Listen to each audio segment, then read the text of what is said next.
7:30 de la tarde, una hora menos en Canarias. Sean muy bienvenidos a la redacción abierta en el Toro Televisión, donde ya estamos dispuestos a explicarles lo que pasa, a enmarcárselo, a opinar sobre lo que pasa, para que ustedes pues, lo sigan todo pues en primera persona y en el primer minuto.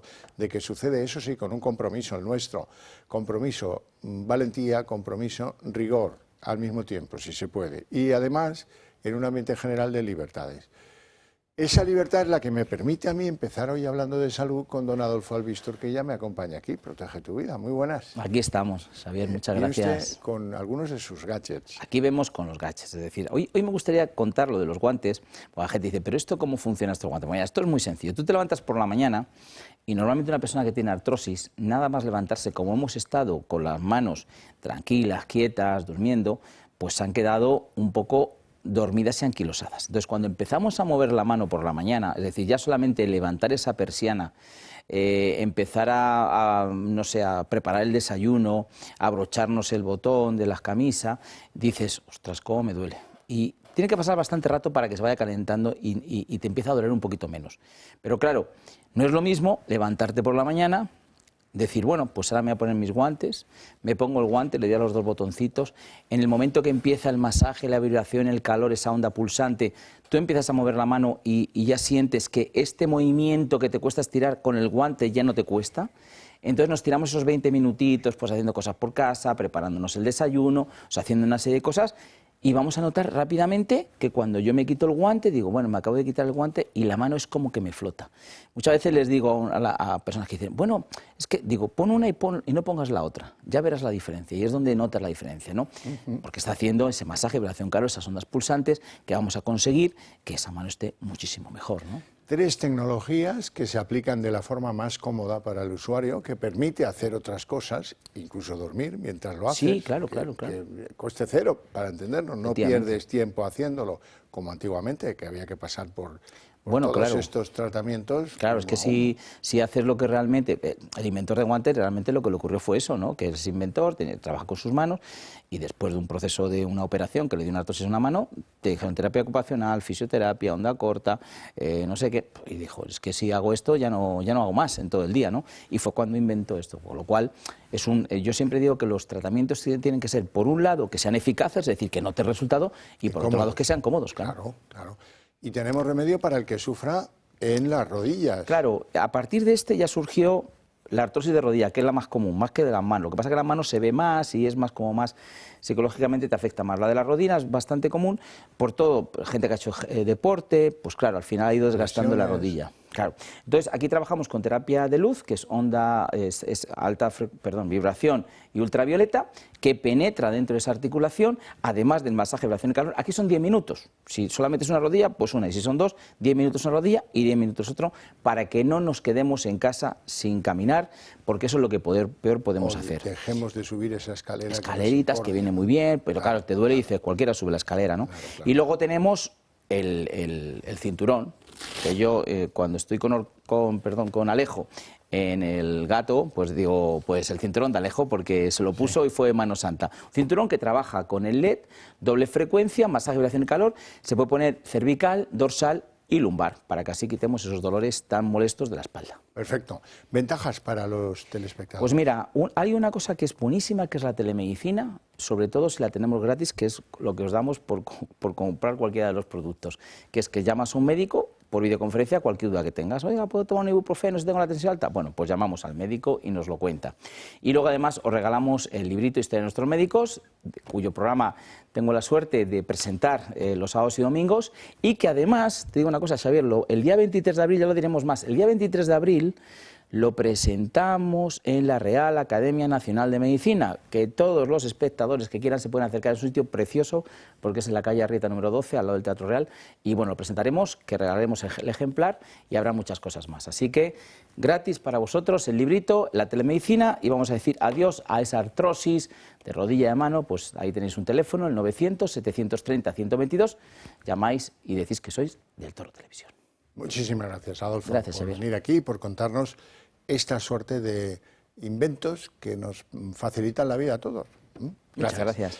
Bueno, vamos con la noticia más importante del día. La noticia más importante del día es que hoy han hablado telefónicamente Donald Trump y Vladimir Putin. Lo han hecho durante 3 horas, más o menos, quizás incluso un poquito más. Y han llegado a algunas conclusiones. Ahí está el comunicado oficial. Bueno, pues, oiga, hay un acuerdo de alto el fuego que se circunscribe a que los rusos no van a atacar durante 30 días Ucrania en materia de infraestructuras energéticas, que era, digamos, uno de los objetivos preferidos de los drones y de los bombardeos rusos en Ucrania.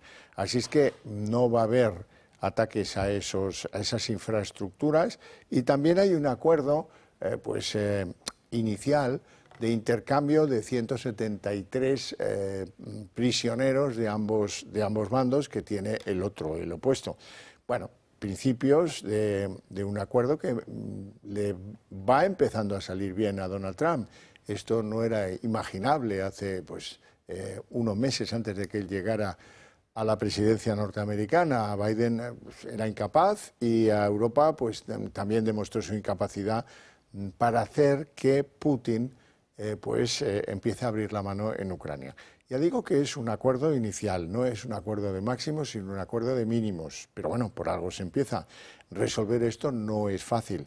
Uno de los inconvenientes de los que no se ha hablado en ese comunicado oficial es el disgusto que ha causado a Vladimir Putin esta idea europea de canalizar un ejército europeo. La OTAN no funciona, tal cual, no sé qué. No aportamos lo suficiente, especialmente algunos países como España, y ahora hemos descubierto la necesidad de endeudarnos para generar a la carrera un ejército europeo que nos defienda del incómodo vecino del barrio, que es Rusia en este caso. Hoy, Ursula von der Leyen, ahora la vamos a escuchar, dice que ese rearme europeo tiene un objetivo, un año de objetivo, para el momento en el cual dispondremos ya de una defensa europea con la cual hacer frente a una eventualidad. Y ese año lo fija la presidenta europea en el 2030. En 2030, Europa debe contar con una defensa fuerte. Disposición 2030 significa haber rearmado y desarrollado las capacidades para tener una disuasión creíble. Disposición 2030 significa tener una base industrial de defensa que sea una ventaja estratégica. Se me olvidó decir, ¿cuándo es ese intercambio de prisioneros? Pues inmediato, mañana. Mañana se va a producir, es muy pequeño, 173 de un lado y del otro. Pero bueno, eso va a ser mañana y es un inicio, como decíamos antes. Las treguas, pues son solo treguas y son susceptibles de ser abandonadas o rotas por uno o por otro. Incertidumbre, pues que nos puede venir también en Ucrania, como nos ha venido en Gaza. En Gaza resulta que Israel ha roto la tregua y ha atacado la franja de Gaza, causando 400 muertes en bombardeos simultáneos en diferentes puntos de la franja de Gaza. Dicen los israelíes que lo han hecho porque Hamás no ha cumplido sus compromisos, no ha devuelto algunos rehenes o algunos cuerpos de rehenes que siguen en manos de Hamás, y dicen los de Hamás que no, que es Israel quien ha roto la tregua y quien ha vuelto al bombardeo y causando muertes entre los palestinos que viven en la franja de Gaza. Cambio de rumbo en la tregua entre Israel y Hamás. Tras casi 2 meses de alto el fuego, vuelven los ataques. Israel ha lanzado una ofensiva a la franja de Gaza contra, según han confirmado, objetivos bélicos. En este momento, las fuerzas de defensa de Israel están atacando objetivos de la organización terrorista Hamás en toda la franja de Gaza para lograr los objetivos de la guerra determinados por el escalafón político, incluida la liberación de todos nuestros rehenes, los vivos y los muertos. A partir de ahora, Israel actuará contra Hamás con una fuerza militar en aumento. Netanyahu justifica la ofensiva por la negativa de liberar a los rehenes en poder del grupo terrorista que había pactado en el acuerdo. Israel aún contabiliza 59 y afirman que una treintena estarían muertos. El primer ministro Benjamin Netanyahu y el ministro de Defensa Israel Katz han ordenado a las fuerzas de defensa de Israel que tomen medidas enérgicas contra la organización terrorista Hamas en la Franja de Gaza. Una acción que se debe a la negativa continua de Hamas para liberar a nuestros rehenes, al igual que la negativa de todas las propuestas recibidas por el enviado presidencial de Estados Unidos, Steve Witkoff, y todos los mediadores. Danny Danon, embajador de Israel ante las Naciones Unidas, ha confirmado que no mostrarán piedad. Las fuerzas aéreas israelíes han lanzado ataques contra objetivos de Hamas en Gaza. No mostraremos piedad contra nuestros enemigos. Dejadme ser claro. Israel no se detendrá hasta que nuestros rehenes vuelvan a casa. Dejaremos claro al Consejo que si quieren detener la guerra, tienen que asegurarse de que los rehenes vuelvan a casa. Estados Unidos está mediando y Donald Trump ya advirtió a Hamas que si no cumplían con lo pactado, iban a ofrecer toda su ayuda armamentística a Israel para proceder con ataques. El Estado judío ha tenido el beneplácito de la Casa Blanca. Tanto la administración Trump como la Casa Blanca fueron consultadas por los israelíes por los ataques en Gaza de esta noche. Y como ha dejado claro el presidente Trump, Hamas, los hutíes, Irán, todos los que busquen aterrorizar no solo a Israel, sino a los Estados Unidos de América, tendrán que pagar el precio. Se desatará el infierno contra ellos. Por su parte, Hamas ha amenazado a Israel afirmando que exponen a los prisioneros en Gaza a un destino desconocido. Bueno, y ya en Europa, el Bundestag, que es el Parlamento de Alemania, ha consumado lo que, desde mi humilde punto de vista, es un tremendo fraude democrático. Este Parlamento cesa, o mejor dicho, llega al nuevo Parlamento el próximo sábado. Y hoy, de urgencia, de mala manera, han aprobado una reforma constitucional, amparada por el beneplácito de las fuerzas vivas en Alemania, de los grandes consensos, etc. Sí, pero dejando fuera de la decisión aquellos grupos que ahora en la Cámara van a entrar con mayor fuerza y que están en contra de este plan. El plan, que es el autor material, es el ganador de las elecciones, Friedrich Merz, incluye a los socialistas del SPD y no está muy claro que también a los verdes. Pero en cualquier caso, ahora, como tienen mayoría, han decidido deprisa reformar la Constitución para poderse endeudar. Endeudar, en principio se habló de 500.000 millones para infraestructuras y ahora estamos en cerca de $1 billón para atender también las nuevas inversiones en defensa. Después de no permitir presentarse al prorruso y ganador de la primera vuelta de las elecciones por una injerencia rusa no demostrada hasta el momento, finalmente el candidato de los ultraconservadores rumanos será Gjorge Simon, que según él restaurará la democracia si llega al poder. También la Comisión Electoral rumana ha rechazado a una candidata alineada con las teorías del Kremlin. La corriente de protestar por una supuesta pérdida de democracia llega hasta tierras alemanas y la lideran el principal partido de la futura oposición, Alternativa por Alemania, y la izquierda. El motivo, que conservadores y socialdemócratas han recibido el apoyo de los verdes para reformar la Constitución de cara a gastar más en defensa. Lo harán con la distribución anterior a las elecciones del pasado febrero, ya que actualmente no les saldrían las cuentas. Hasta que no haya un nuevo parlamento, la ley alemana permite plenos extraordinarios hasta 30 días después de los comicios, por lo que es legal esta modificación. Y otro hecho polémico relacionado con la democracia ha sacudido el corazón de la Unión Europea. Varios eurodiputados están siendo investigados por aceptar supuestos sobornos del gigante tecnológico chino Huawei, a cambio de hablar bien de la compañía china. Pues no son buenos vientos los que recorren Europa y no van en el sentido de más democracia, sino de menos democracia o de cómo sortearla en determinados momentos. Caso de Alemania con su plan de endeudamiento. Bueno, y en España, ¿de qué estamos hablando? Pues sobre todo, de cómo Sánchez ha conseguido una vez más darle la vuelta a la tortilla y conseguir que Junts, que estaba en contra del plan para repartir los menas por la península, los menas 4.400 que están hacinados en Canarias y tal, y que se pretendían repartir por las comunidades autónomas, le ha dado la vuelta. Bueno, ¿y de qué manera? ¿Cómo? Pactando a escondidas de noche con Junts un acuerdo por el cual, si acaso a Cataluña le llegarán 20 o 30 de estos menas. Ahora, como dice Junts, que es el único que habla en esto claro, a Madrid le tocarán 700 o más. Bueno, y como es una persona que se ha batido el cobre y de qué forma con el asunto de los menas y en Madrid, me gustaría comentar todo esto con Isabel Pérez Moñino, que es portavoz de Vox en la Asamblea de Madrid, que creo que ya nos está escuchando. Muy buenas tardes.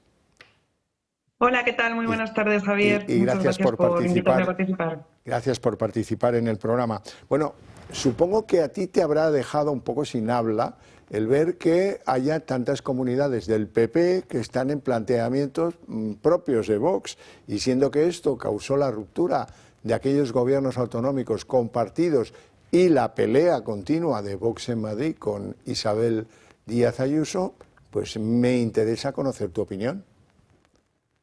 Bueno, mi opinión es que el Partido Popular en las diferentes regiones donde está gobernando pues nos están diciendo una cosa distinta, ¿no? Unos nos dicen que tienen en el corazón así de ancho para acoger a niños y niñas, otros nos dicen que más dinerito, por favor, que no tienen dinero suficiente para financiar esa falsa integración de los MENAs, otros nos dicen que no. Es una prueba más del fracaso, ¿no?, del Estado autonómico, y es una prueba más de que el Partido Popular pues ya no sabemos qué piensa, no sabemos cuáles son los principios que defiende y que ha abandonado.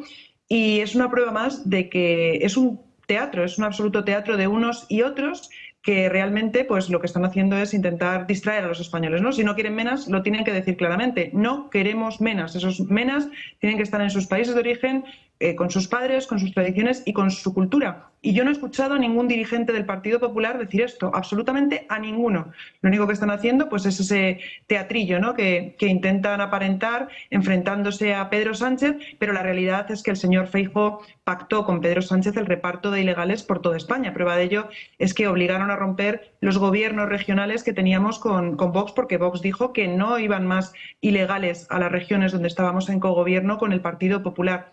Entonces, ante esto yo creo que tenemos que ser firmes. Nosotros tenemos una posición clarísima, que es billete de vuelta. Los menores tienen que estar en sus países de origen, tienen que estar con sus padres, y hay herramientas legales y jurídicas para poder articular todas estas repatriaciones de los MENAs. Lo hemos conseguido en Valencia con el señor Mazón haciendo unas declaraciones contra el pacto migratorio, que creo que es fundamental, y con las declaraciones que se han hecho en base al presupuesto que se está negociando, con 0 euros destinados a la inmigración ilegal y a las ONGs proinmigracionistas, que por ejemplo aquí en Madrid se siguen financiando ONGs y redes clientelares y políticos y parásitos que están viviendo de todo este entramado oscuro que financian los centros de MENAs.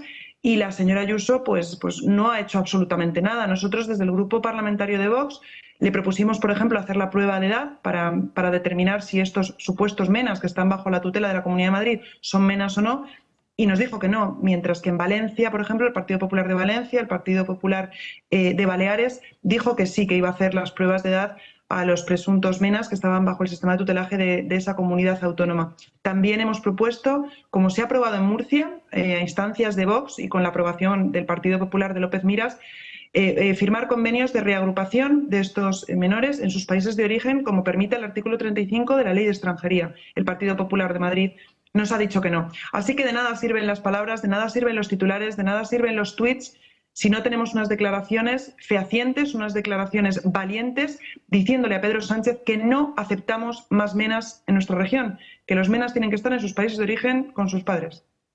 ¿Cómo está la situación de los MENAs en Madrid? ¿Puede Madrid asumir unos 700 MENAs o más, según dice Junts, que le van a llegar? De Canarias, estos que están allí, todos deseosos de reenviar a la península. Bueno, la realidad es que hemos ido asumiendo en la Comunidad de Madrid todos los MENAs que Sánchez ha ido mandando. No hemos tenido una presidenta de la comunidad que se ha enfrentado a Sánchez para decir, ya está bien, no queremos más MENAs, no vamos a aceptar más MENAs, no voy a seguir sangrando a los madrileños y metiendo la mano en los bolsillos de los madrileños para seguir financiando todas las redes clientelares y todas las ONGs que se están lucrando con estos contratos de MENAs. Tenemos que recordar que en nuestra región, gracias al grupo parlamentario de Vox en la Asamblea de Madrid, pues hemos destapado los contratos de MENAs y estamos viendo contratos de 7.000 euros al mes por cada plaza de MENA en nuestra región. Y esto es muy grave, ¿no? Porque cuando vemos a familias que lo están pasando mal, por ejemplo aquí en Fuenlabrada, que es mi ciudad en la que resido con mi familia, hay familias que no llegan a final de mes, y vemos cómo la señora Ayuso pues abrió el centro de MENAs de la Cantueña, que rehabilitó en cuestión de semanas, que invirtió 24 millones de euros y que estamos pagando las plazas de esos MENAs. ¿Cuántas familias tienen 7.000 euros al mes para sacar adelante a sus hijos. Aquí en un municipio como Fuenlabrada, donde la renta media bruta son 24.000 euros al año. Es una absoluta vergüenza.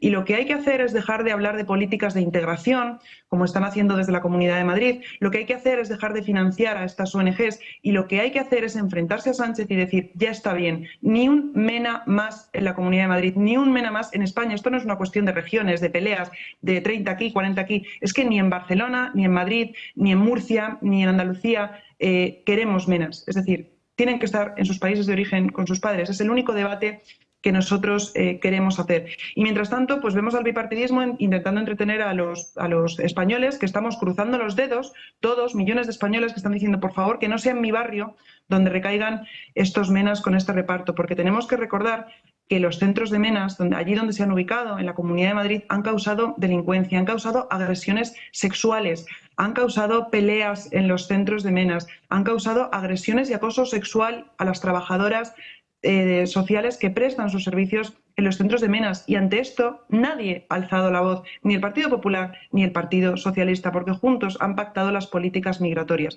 Entonces no queremos chantajes a los españoles, no queremos más teatro, queremos una posición firme, que es la posición que desde Vox hemos mantenido y además la hemos mantenido en Cataluña, la hemos mantenido en Andalucía, la hemos mantenido en Madrid, y a nivel nacional nuestros principios son claros y yo creo que están respaldados por una gran mayoría de españoles que ya están viendo cómo se están degradando sus barrios y sus servicios públicos como consecuencia de la instalación de centros de menas en sus municipios y en sus barrios. Isabel Pérez Moñino, te agradezco mucho tu participación en el programa, te deseo una feliz tarde y te mando un abrazo. Muchísimas gracias a vosotros, Javier.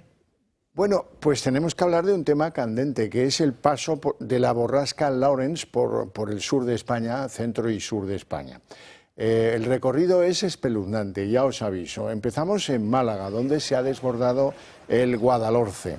Ha habido desalojos masivos, ha habido personas que se quedaban colgadas o atrapadas por las aguas que se desbordaban.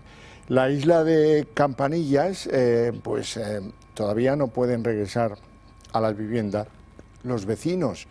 Y hay varias zonas, ahí veis campos en los que se ven limoneros cubiertos de agua, por ejemplo en Cártama, y empresas junto al Guadalhorce que lo han perdido casi todo. Por suerte en Andalucía parece que la situación de máximo riesgo, Málaga fue aviso de urgencia, aviso amarillo y luego aviso rojo, parece que según la Junta de Andalucía esto remite en Málaga. De ahí nos vamos a Sevilla, donde todavía ha sido peor.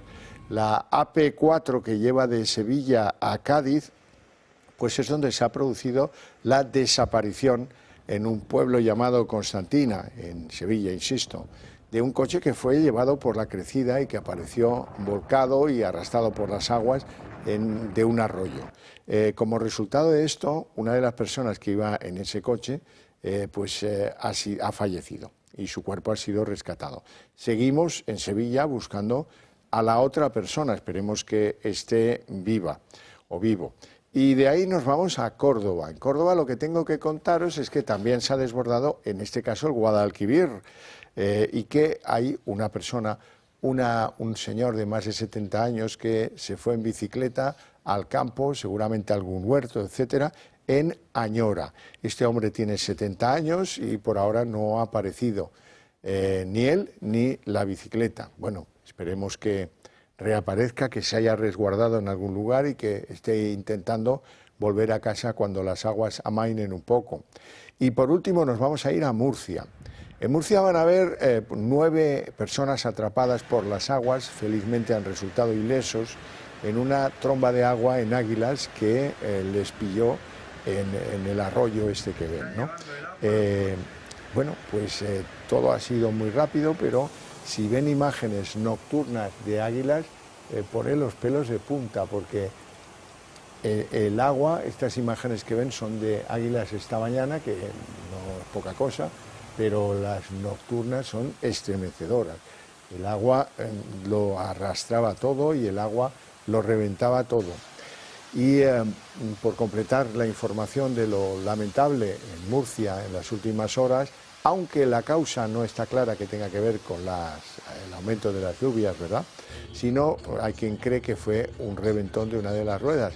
pero el caso es que ha volcado un autobús que llevaba gente mayor para uno de los viajes del Imserso. Bueno, el autobús, como veis, ha volcado en la carretera, consecuencia parece que de esta rueda reventada, y ha habido bastantes heridos, algunos de ellos graves, aunque por ahora no hay que lamentar ningún fallecimiento. Bueno, como veis, la crónica sigue siendo muy complicada, muy complicadita la situación, por culpa de las borrascas que se suceden y les van poniendo nombres y detrás de una viene otra. Y esto, pues algunos nos preguntamos ya hasta cuándo, ¿Cuándo vamos a parar con este tema? Y de ahí nos vamos a la droga, porque ya sabéis que yo estoy muy interesado en que tengáis claro que hay que hacer que los partidos políticos tomen partido y cambien las reglas de cómo tratamos el tema de las drogas, en las penas, en los juzgados, dar más poder a las fuerzas del orden para que lo traten de mitigar, porque tal como está, lo tenemos por todas partes, en la población rural, pero también en las ciudades, pero en los barrios, pero en todas partes. Y además hay que contar que muchas veces se asocia con otros delitos. Ayer veíamos que prostituían a dos mujeres prácticamente en condiciones pues de esclavitud, ¿verdad? Una banda de narcotraficantes. Hoy vamos a ir a Granada, porque en Granada se han producido 3 detenciones por, en principio, tráfico de cocaína en el norte de la provincia de Granada. Pero, bueno, así que les han ido investigando, han ido apareciendo cositas. En primer lugar, que se dedicaban al blanqueo de lo que sacaban con el tráfico de la cocaína. Y resulta que, investigando a las personas detenidas, se les acusa ya formalmente de haber producido el asesinato de un hombre de 39 años que probablemente fuera un ajuste de cuentas con el móvil final de la droga. Estos son los agentes pues descubriendo el lugar donde fue enterrado esa persona, y el resto ya lo conocéis. Mucho billete, alguna que otra arma para protegerse y la sensación de impunidad tremenda, porque da la sensación de que estos se creían que no iban a ser detectados nunca, ¿verdad? Y en último caso, vamos a hablar de la droga en 3 provincias, Madrid, Segovia y Guadalajara. Ha caído una organización que tenía 10.000 plantas de marihuana en fincas de esas 3 provincias. Consecuencia de la operación, pues 10 detenidos, que en fin no son pocos, ¿no? Y esto es diariamente, es hasta un poco cansino, lo reconozco. Pero la única manera es que ustedes lo vean y que estén convencidos de que esto se puede cambiar, de que hay que obligar a quien sea a que denuncie donde se roba electricidad para las plantaciones ilegales, para afectar a este negocio, que hay que decidir cómo se pone fin al blanqueo del capital que produce la droga, y que hay que fortalecer las condenas para que, bueno, pues alguien le tenga miedo a este país en materia de drogas, o de lo contrario, pues llegará un día en que alguna parte de España se convierta en lo que es hoy el Estado mexicano de Sinaloa, donde los narcos mandan más que las autoridades y que la policía del Estado o la federal. Bueno, pues hasta aquí el relato de la droga, que algunos consideramos una obligación para tenerles informados y para que cambien las cosas. Permítanme que les hable del grupo El Pozo, porque El Pozo Extratiernos acaba de lanzar su nueva campaña de comunicación, La Cena, un tributo a los lazos entre padres e hijos, donde la ternura se convierte en el núcleo que fortalece su relación. Está dirigida esta campaña por la cineasta Alauda Ruiz. El Pozo Extratiernos lanza esta nueva campaña de comunicación que celebra la ternura como valor esencial para fortalecer los lazos humanos de cada día, de lo rutinario, ¿verdad? Con su claim de marca "No hay ternura que perder", El Pozo Extratiernos busca conectar con las emociones de las familias, presentando una identidad cálida y cercana.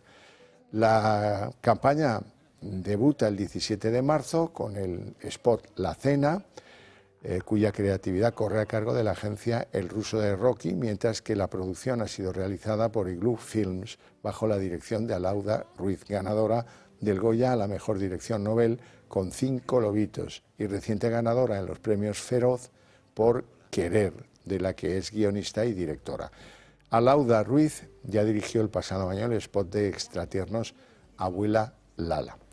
Bueno, y recordaros también que, ya dejando a un lado el asunto de las nuevas campañas del Grupo El Pozo, recordaros también que esta casa os trata de convencer, yo lo hago a diario, de que la mejor manera para conseguir que vuestras ideas calen en España, se extiendan por España a una velocidad más, mejor que la que ahora mismo podemos constatar ustedes y yo, es que nos apoyen, es que decidan echarnos una mano al Toro Televisión como vehículo de esos valores que compartimos y de esas ideas que queremos que se consoliden en España.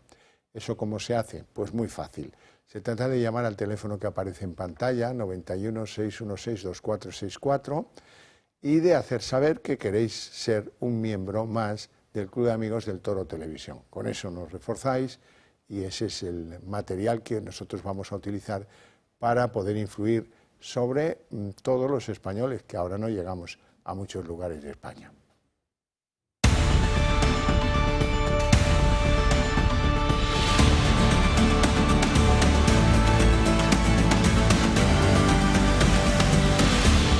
Las 8:04, momento en el que abrimos nuestra mesa de análisis político. Les presento a nuestros invitados hoy, don Roberto Granda, periodista, analista político. Muy buenas tardes. Buenas tardes, don Xavier. Llueve más que en Asturias aquí. Bastante más, me acuerdo mucho de la EMET últimamente. Sí. Verano seco y cálido, decían los cachondos. Lo aciertan todo, ¿eh? Oh. En fin, don Ángel Alonso, diputado del Partido Popular en la Asamblea de Madrid. Muy buenas tardes. Muy buenas tardes, don Xavier. ¿Ha venido nadando o ha podido llegar? He venido casi nadando. Hay algunos memes por ahí muy divertidos, de uno que cruza la calle nadando y dice, este va por cerveza, ¿sabes? O sea que ya la gente empieza a decir, bueno, ¿esto qué es?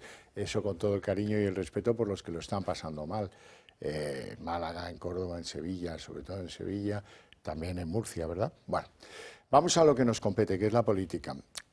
Resulta que ya nos parecían demasiadas las llamadas las chicas de Ábalos. Nos parecía que eran muchas y ahora ha aparecido una nueva, se llama Melisa. Nos lo cuenta María Vallejo. A José Luis Ábalos ya le conocemos todos, exministro de Transportes, exsecretario de Organización del Partido Socialista, diputado y ahora investigado por presunta corrupción. Pero hay otro lado de su vida, la más personal, que conocíamos, pero de la que poco a poco vamos sabiendo más detalles, su afán por colocar a sus exmujeres o amantes en empresas públicas. Hay que retroceder hasta su segundo matrimonio para encontrar el primer caso. Su segunda mujer, África Martínez, fue contratada por la ONG que fundó Ábalos en el año 1992, la Fundación Internacional para el Desarrollo Local y Social, FIADELSO. Esta organización recibió más de 5 millones de euros en subvenciones, sobre todo bajo el gobierno de Zapatero, y centraba toda su actividad en Perú. Ella se encargó de la organización de eventos, tareas de contabilidad y formación de voluntarios. Años más tarde se casó con Carolina Perles, que, casualidad o no, aprobó las oposiciones a Policía Local de Valencia cuando Ábalos era concejal. En 2010 ella también empezó a trabajar en FIADELSO como tesorera y vocal. Su padre, el entonces suegro de Ábalos, también fue enchufado como secretario del patronato. Cuando Ábalos ascendió y fue nombrado ministro, ella también lo hizo al pasar a ser la asesora del delegado del Gobierno de Madrid. Perles y su hija, como publica hoy Oki Diario, viajaron a Abu Dhabi en febrero del año 2020 sin la asistencia del entonces ministro. Un viaje organizado por Koldo que, pese a no haber ido a Ábalos, sí fue concebido como un desplazamiento oficial de trabajo, por lo que se cree que pudo ser financiado por el Ministerio de Transportes. En paralelo a este matrimonio, José Luis Ábalos mantuvo una relación sentimental con Jessica, un nombre que ya le sonará a todos. Fue colocada en Ineco a través de Koldo, aunque según declaró no fue a trabajar ni un solo día. Más tarde fue contratado por Traxatec, donde tampoco trabajó. Esta mujer es también a la que la trama le pagaba presuntamente un alquiler en Plaza de España, en Madrid. A esta lista se suma Andrea de la Torre, su actual pareja, que trabajó 2 años en una filial de Renfe. Y el último y nuevo nombre es Melisa, una mujer también vinculada a Ábalos, en la que la UCO la investiga por saber si fue colocada en algún organismo que dependía del Ministerio de Transportes. Una lista, como vemos, muy larga de nombres de mujeres relacionadas sentimentalmente con Ábalos que han acabado enchufadas y colocadas en empresas públicas. Y ahí se nos ha olvidado la asturiana que trabajaba para Transrail en Gijón. A ver, para alguien como Ábalos nunca son muchas mujeres, realmente. Pero fíjate qué bueno era que te fundó hasta una ONG y todo. No, a ver, realmente curioso, lo que es una anomalía, que lo cuentas en otros países y te dirán que estás mintiendo, es que Ábalos realmente sigue diputado cobrando un sueldo público. Eso pues, llama bastante la atención. Y que utilice a sus novias, amantes, chicas de compañía, etcétera, podemos utilizar luego otros eufemismos, para colocarlas también en empresas públicas, pues hombre, eso es un caso de corrupción ya a todos los niveles. Que Ábalos era el que salía aplaudido en el Congreso por toda la bancada socialista cuando hablaba de corrupción. También tiene algún soliloquio hablando de feminismo, que lo que indica que el feminismo son dos cosas, sobre todo negocio y mentira. Negocio porque es una industria de género muy lucrativa, hay mucho dinero ahí metido, y mentira porque ya lo dijo Errejón, es que la vida real no son eslóganes, y Ábalos era una cosa lo que hacía en el Congreso y otro lo que hacía en su vida privada. Que lo que haga en su vida privada, oye, puede ser más o menos feminista, más o menos machista, pero claro, es que son mujeres las que colocaban en empresas públicas, o sea, estamos ante un caso evidente de nepotismo y bueno, del personaje este que al final era el número 2 del PSOE, no era un concejal por ahí de un pueblo que se dedica a ir de puticlús, ¿vale? Para centrarnos. Sí, y alguna cosa más perversa, porque claro, sí, yo no voy mascarillas. a entrar, las conductas humanas, pues Dios me libre, pero, hombre, si por la mañana estás diciendo que quieres abolir la prostitución, por la tarde dedicarte a ella, es un poco fuerte. Aún puede ser peor, si utilizas la prostitución para convencer a algunos contratistas de yo no sé qué cosas, porque hasta donde yo conozco, ese tipo de agasajos lo suele hacer el que quiere la adjudicación de algo de lo público al gestor de lo público. Pero aquí no. Aquí hay unas brasileñas que parecen la delantera de la Canariña, que a llamada del Coldo y del Ministerio pues se ponían a disposición para agasajar, por decirlo pues educadamente, a los constructores a los que se iba a contratar, lo cual es una cosa que yo no la había visto nunca, pero revela una cosificación de la mujer, revela una utilización de la mujer que no es apropiada. ¿Han oído alguno de ustedes alguna feminista del PSOE o no del PSOE que critique y cuestione a Ábalos por todas estas cosas? Yo no he oído a ninguna. Ángel, ¿tú? Pues yo tampoco, tú fíjate, es el quinto caso que conocemos ya y seguramente no sea el último, porque el señor Ábalos tiraba de catálogo. Tú imagínate todo lo denso que puede ser un catálogo y cuántas más podemos conocer. Es verdad que parece que a Melissa era una recomendada de Jessica y que también recomendó la forma de actuar. Pues mira, sabemos que el señor Ábalos, entre ojeada y ojeada al catálogo, pues grababa vídeos para las manifestaciones del 8M de sus compañeras, lo que es una incongruencia no solo suya, sino también de esas compañeras que mientras en la manifestación pedían abolir la prostitución, han callado este 8M de todas las andanzas, no solamente de Ábalos, porque sabemos que no era el único caso. Toda fiesta corrupta del Partido Socialista que se precie ha contado siempre con este tipo de ingredientes y con otros.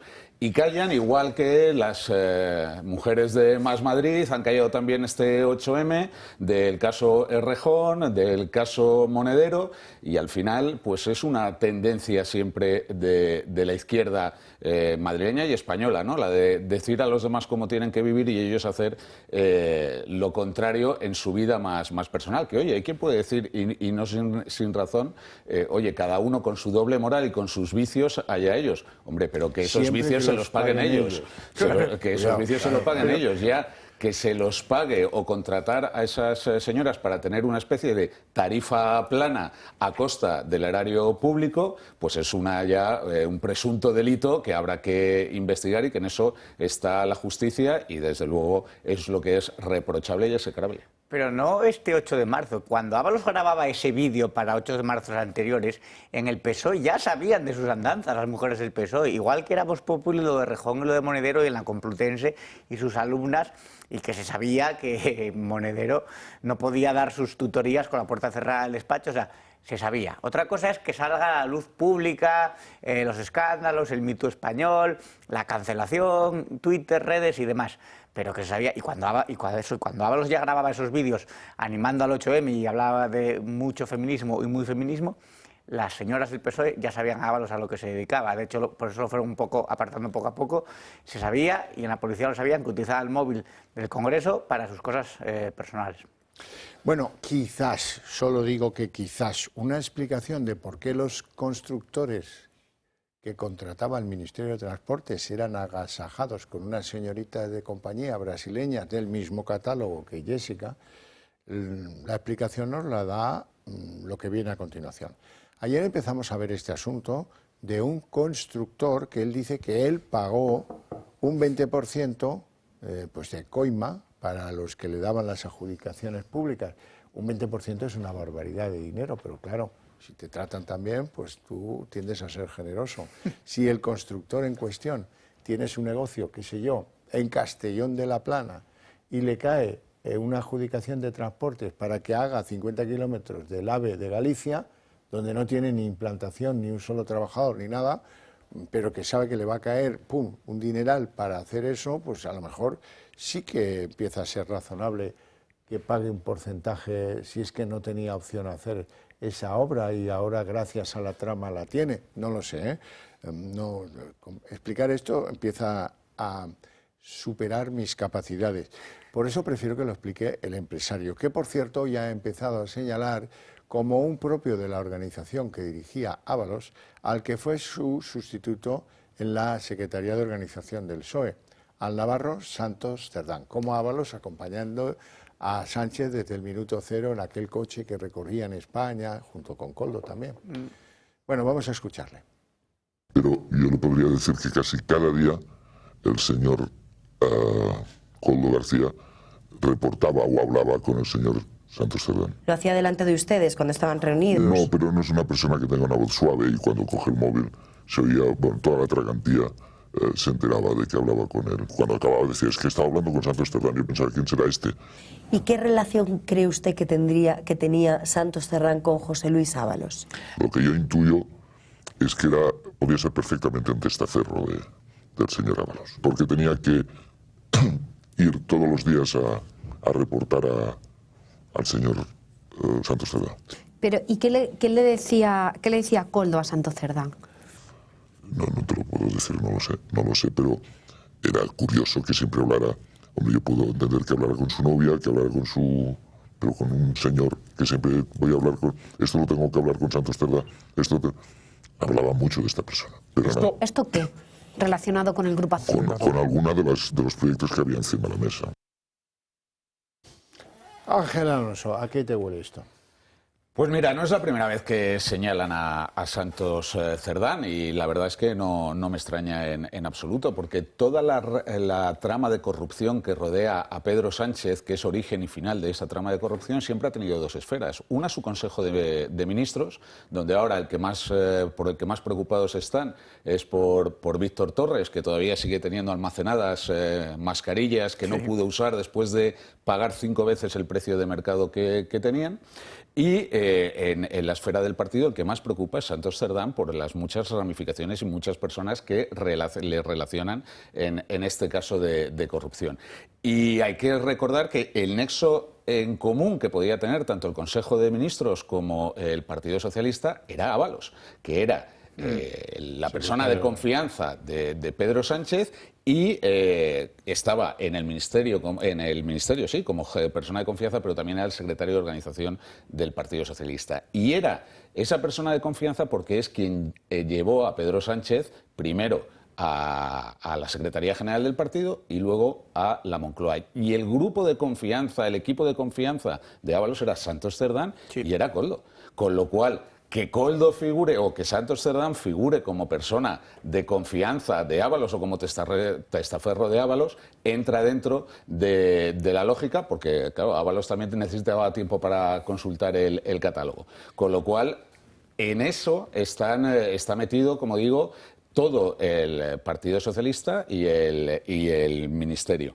Y hay que recordar que a todo esto se estaban dedicando en lo peor de la pandemia, que acabamos de cumplir ahora el aniversario, y no olvidamos que nosotros estuvimos en manos de un gobierno absolutamente negligente, que fue incapaz de tomar medidas efectivas para luchar contra el virus, y que estaban más ocupados de ponerle palos en las ruedas a Madrid y de llenarse los bolsillos a través de esta trama de corrupción. Sí, eso es verdad. Yo tengo la impresión de que el sanchismo es un movimiento concebido para robar y que la política simplemente es un medio del que se sirven para sus fines, porque si lo piensas, todo, o sea, a Salvador Illa lo colocan de ministro de Sanidad para robar durante la pandemia, a Koldos y Ábalos para robar también. Bueno, ha robado hasta su tesis doctoral Sánchez. Yo creo que los gastos en defensa, cuando suba el gasto en defensa, echarán mano también ahí, y de los fondos europeos van a meter mano también. Hasta de las ayudas a la DANA se servirán. Por eso es como una familia que se dedica a delinquir y que utiliza la política un poco como pretexto. O sea, que es una casualidad o causalidad que sea presidente del gobierno.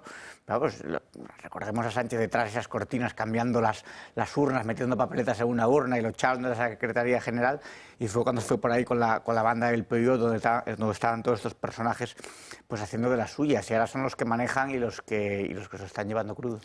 Bueno, pero ya venían de casa con una intención, lo llevaban bajo la epidermis un ADN del trinco-trinco, porque hoy hemos sabido también, y esto es interesantísimo, que Pedro Sánchez en persona buscó negocio para su hermanísimo, para David Sánchez Pérez Castejón, también conocido como David Azagra.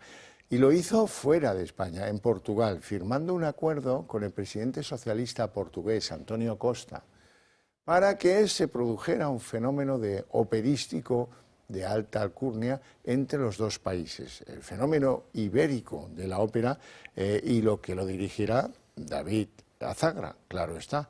Y además con ese predicamento de que era una cuestión cultural hermanadora de Portugal y de España, pues hombre, ya podemos intentar alcanzar, que se alcanzaron, fondos de la Unión Europea para esta ópera, una ópera, bueno, que cuando ahora van a escuchar cómo se llama la ópera, seguro que todos han oído hablar de ella. Vean. Pedro Sánchez jugó un papel crucial para dar luz verde a O Peregrina, el proyecto de ópera liderado por el hermano del presidente. Un proyecto en el que también participó Luis Carrero, ahora imputado, cuando aún trabajaba como asesor en Moncloa. Carrero y el hermano de Sánchez estuvieron durante meses diseñando el proyecto, que contó, según detalla Voz Populi, con un presupuesto de 6 millones de euros y que además fue financiado por la Unión Europea. Y es que el aval a O Peregrina se lo dio el propio presidente del gobierno al conseguir que Portugal se implicara en el proyecto. En noviembre de 2022, Pedro Sánchez se reunió con el primer ministro portugués, el socialista António Costa. Un encuentro en el que se firmó un acuerdo entre ambos países para conformar la llamada Agenda Cultural Común y que abría las puertas a que O Peregrina pudiera optar a los fondos europeos. Tan solo 2 meses después de esta cumbre en Portugal, se produjeron las negociaciones entre la Diputación de Badajoz y el Ministerio de Cultura para impulsar este proyecto operístico. El caso del hermano de Sánchez sigue su curso. Sin embargo, las próximas citaciones judiciales podrían retrasarse. La defensa de Azagra pide posponer las declaraciones de 3 testigos clave por la coincidencia con otro juicio. El próximo 4 de abril estaban citados los directores de conservatorios que se intercambiaron emails con el asunto del hermanísimo antes de conocer los candidatos al puesto, además de la persona a quien contactó Azagra en Airbnb para alquilar un piso en Badajoz. Roberto, a ti que te interesa tanto la ópera, ¿podrías introducirnos en algún fragmento de O Peregrina, esta ópera paneuropea de tanta influencia? En Oviedo hay una temporada de ópera bastante famosa, pero de este señor, de esta ópera en concreto, no conocía nada. Igual que tampoco se sabe por qué tenía un piso en San Petersburgo y por qué se vino y cogió un piso en Badajoz antes de que tuviera la plaza.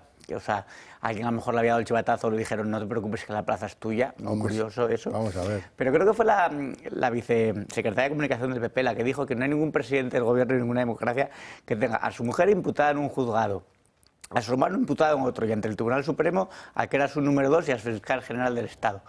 Claro, pero es que da por hecho que España es una democracia al uso y yo creo que ya no. O sea, estamos en la B, yo creo.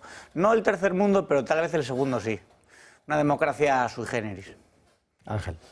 Bueno, el hermano de Pedro Sánchez resulta que no sabía dónde estaba su puesto de trabajo, no sabía las funciones que tenía ese puesto de trabajo, pero sí sabe cómo captar fondos europeos, que es bastante más complejo. Se lo hace Pedro. Se lo da hecho Pedro. Por eso, ¿cómo conseguirlos? Pues oye, utilizando los medios públicos que pone mi hermano a disposición. Un asesor de presidencia del gobierno puesto a disposición del hermanísimo para que desarrolle todo el expediente y que le ayude en las necesidades que tenga. El Ministerio de Cultura para que le asesore, cuando menos, y le diga cómo tiene que elaborar ese expediente, y también ya pues firmando un convenio con Portugal para que se adapta perfectamente al proyecto que tiene el hermano. Portugal, por cierto, que es donde tenía el domicilio el hermanísimo, para no tener que pagar los elevados impuestos que su hermano estaba asumiendo dentro de toda la lógica. Al final también... Había que corresponder la gentileza portuguesa, ¿no? Por supuesto. Al final también hay que entender que Pedro Sánchez tenía un conflicto también familiar. Dice, a ver, si yo estoy ayudando a mi mujer creándole un máster en la universidad, poniendo a su disposición personas que le financien ese máster, consiguiéndole patentes que luego utiliza, ¿cómo no voy a ayudar también a mi hermano, que luego se me enfada y las cenas familiares entonces son un desastre? Rencillas familiares, eso tiene razón. Oye, tú no puedes ayudar a tu mujer y dejar de lado a tu hermano, o al revés. Pues claro, luego vienen los problemas. Bueno, en fin, nos vamos a una pausa de publicidad porque me viene el ataque de risa.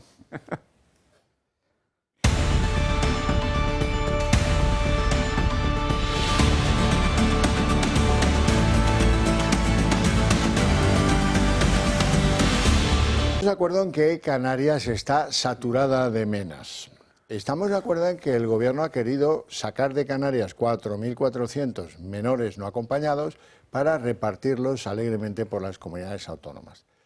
Les cuento que hubo un intento previo hace unos meses que se lo tumbaron. Cuando plantearon un decreto para esta reforma, hubo una votación que no convalidó el decreto ley. En esa votación, Junts estaba en la primera línea del frente, combatiendo esta idea que a Cataluña no, porque en Cataluña, mire usted, ya nos han llegado muchísimos y ni hablar. Bueno, pues este hombre, Sánchez, ya sé que no os gusta, a mí tampoco, pero hay que reconocer las cosas. Es un virtuoso del engaño, pero un consumado virtuoso. Ha conseguido, con nocturnidad, eso sí, con alevosía también, darle la vuelta a Junts. Ahora Junts está acoplado con las orejas el decreto ley que va a ser convalidado por el Congreso el día que decida Pedro Sánchez. ¿Cómo lo han conseguido? Pues engañándoles a todos, pactando una cosa con Junts. Ayer se reunieron los consejeros autonómicos afectados por los menas y con el Gobierno, pero allí nada se dijo de que tenían firmado un acuerdo con Junts. Ha sido en el Consejo de Ministros de esta mañana donde de repente firman el decreto ley. Y de repente Junts publica un comunicado en el que dice que sí, que ahora sí, porque les han garantizado que a Cataluña van a ir 20 o 30 menas. En cambio a Madrid van a ir más de 700. Esa es la base del acuerdo y del cambio de posición política de Junts. A partir de ahora, pues ya todo es felicidad para Sánchez, porque resulta que el argumentario de cómo se han hecho los cálculos para ver si Cataluña ya había alojado suficientes menas como para que solo le lleguen 20 o 30, es algo que es bastante discutible. Digamos que se han manoseado las normas para que se pueda vender algo que nadie ha podido comprobar. Bien, en cualquier caso, lo que cuenta, que una vez más Sánchez les ha dado a los independentistas de Junts lo que le ha dado la gana, que es un acuerdo oscuro, secreto, nada transparente, y que además se ha mantenido con una fuerza política que no es la que gobierna en Cataluña, que esto también es un poco el estilo de Sánchez. Vamos a verlo. Sánchez se arrodilla de nuevo ante las peticiones de Junts. Como exigían los independentistas, el Gobierno modifica la ley de extranjería y aprueba el reparto entre las comunidades de unos 4.400 menas que están hacinados en Canarias. Un reparto que no va a ser igual para todas las comunidades. Cataluña solo acogerá a 20 o a 30, mientras que Madrid tendrá que hacerse cargo de 700 o más. El Gobierno lo considera un hito histórico. Estamos ante un hito en defensa de los derechos humanos, una respuesta que entendemos que es justa, que es equilibrada. Mientras, los independentistas sacan pecho de lo acordado y aseguran que corrige la desigualdad con Catalunya. Aquest acord el que fa és corregir aquesta desigualtat històrica. Junts continua treballant per Catalunya. Para Vox es un acuerdo irresponsable. Se trata de una absoluta irresponsabilidad con los españoles, que son al final quienes sufren las consecuencias de estas políticas. No las sufre Pedro Sánchez, que está en la Moncloa. El PP también rechaza lo pactado y acusa al gobierno de mercadear con los menas. El gobierno de Sánchez ha pasado de mercadear con leyes a hacerlo con menores de edad. Con un acuerdo en el que se va a aplicar, digamos que el algoritmo de la desigualdad y la xenofobia para determinar cómo se va a llevar a cabo un reparto de menores como si fueran paquetería. Para Isabel Díaz Ayuso, el reparto de menas es lamentable y advierte que llevará a los tribunales y a la Unión Europea este pacto entre gobiernos e independentistas. Una postura que también ha adoptado las últimas horas el gobierno de Aragón. Las comunidades del PP lo tienen claro, no acogerán menas si el gobierno no lo financia. Lo que va a hacer la Comunidad Valenciana es lo que harán todos los territorios donde gobierna el Partido Popular. Negarse a acoger menores inmigrantes si no hay capacidad para alojarlos con respeto y con garantías. Esta posición de los populares es inaceptable para Moncloa, que incluso acusa a los de Feijóo de romper el país por no aceptar lo pactado. Pero es que ni siquiera los socios de Sánchez están conformes con lo acordado. Podemos lo considera un parche, mientras que Junqueras lo critica. Muy preocupante y creo que no soluciona la cuestión. Es decir, políticas migratorias más duras no sirven para reducir la migración. Bueno, a partir de ahora, pues recurrirán a la justicia hasta que la justicia se pronuncie. Tendrán que cumplir el decreto ley. Ya se ha encargado de contarlo Óscar Víctor Torres, que es obligatorio cumplimiento. Bueno, pues tenemos que el Partido Popular ha cambiado sustancialmente de posición en muchas cosas. Por ejemplo, Isabel Díaz Ayuso decía, ni Cataluña, ni Madrid, ni Canarias. Lo que hay que hacer es parar esta ola migratoria de estos menores porque están llegando en oleadas. Bien, lo mismo decía Moreno Bonilla, que decía, hace unos meses Moreno Bonilla, os acordaréis, decía, Andalucía tiene un corazón así de grande para acogerlos. Bueno, pues hoy ya decía algo parecido a lo de Ayuso. Oiga, hay que parar esta oleada, esto no puede ser. Hay que ponerle, hay que ponerle un freno a esa llamada, al efecto llamada que hace este gobierno para con esos jóvenes. Y no se pueden tener estas oleadas súbitas de menores y menores y menores, cuya minoría de edad, por cierto, está por ser demostrada. En muchos casos, sépanlo, han visto las imágenes. ¿Qué quieren que les diga más? Ángel. Pues yo creo que este acuerdo lo que pone de manifiesto son tres características que cumple el gobierno de Sánchez desde el inicio de la legislatura. La primera de ellas, la incapacidad de dar respuesta a los problemas reales de España, a los retos reales que tiene España, porque lo que está haciendo con esto es gestionar el fracaso de su política migratoria o de la ausencia de política migratoria, que es lo que nos ha llevado a ser el país de Europa donde entran más inmigrantes ilegales. Pero es por eso, porque ha fracasado en la política migratoria, no como otros países.